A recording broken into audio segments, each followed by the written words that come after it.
Nagbabala naman si dating Iglesia ni Cristo Minister Lowell Menorca sa umano'y armadong grupo na mistulang hit squad ng Iglesia ni Cristo.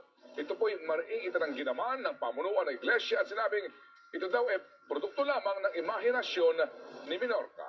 Exclusive to Papa Troll, Henry Omagarias. Nabuo ang SCAN o Society of Communicators and Networkers na kinabibilangan ng mga miyembro ng Iglesia ni Cristo bilang civic group na tumutulong sa pagsasaayos sa mga pagtitipon at komunikasyon ng simbahan. Pero ayon kay dating Ministro Lowell Menorca, mula sa ordinaryong communications at civic group, naging takbuhan na ito ng maraming mga kapatid nila kapag may problema sa komunidad. Halimbawa, merong kapatid na inaki, merong nilapastangan, o kaya na may ginawa na masama, ang takbuhan nila ngayon SCAN. At itong SCAN naman ngayon, gamitin na natin yung terminong re-respect sila. Ngayon, naging armadong grupo na umano ito na ginagamit ng INC laban sa mga sumasaluhan sa kanila. Minsan ay tinatawag din umano itong hinirang. Meron talagang grupo. Sa mga lokal, sa mga distrito, meron na silang masasabi nating operators, yun ang mga hitman nila. Sila yung gagawa ng anumang kinakailangan, kung yun man ay pagdukot, pagpatay.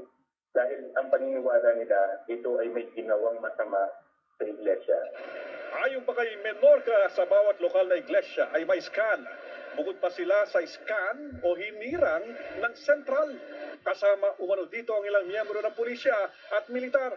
At mistulang naging hit squad na. May mga armas ang mga taong ito. May ilan sa kanila ay bahagi ng law enforcement, nagmumukhang private army yung mga SCAN sa iba't ibang mga lokal, sa iba't ibang mga distrito. Meron silang overwhelming sense of authority na kaya nilang gumawa ng mga extrajudicial activities. Pero ayon sa pamunuan ng Iglesia ni Cristo, purong imahinasyon ito ni Menorca. This new allegation is a thing of the imagination of the accuser. It's meant to discredit and eventually divide the Iglesia ni Cristo as a religious organization. We do not have a death squad, and we will never in any way tolerate it. We do not condone violence, as it does not conform with the Church's teaching.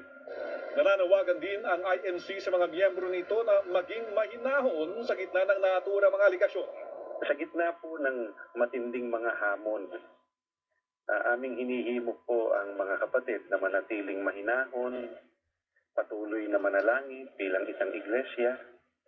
Asahan po ninyo na sama-sama nating haharapin ito sa pamumuno po ng pangasiwaan na may buong dangal at matatag na pagtitiwala sa pantay na pagturing ng ating sistema ng katarungan.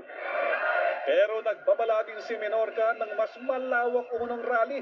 Sangkot daw dito ang SCAN o hinirang.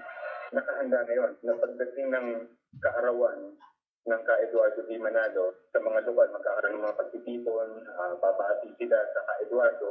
Pagkatapos noon ay hihingin na nila ang tulong ng mga kapatid para sumama doon sa ikakagawang rally. Nakakatakot na ininumubulit na nila yung mga SCAN. Wala po akong nababalitaan. Wala po akong naririnig.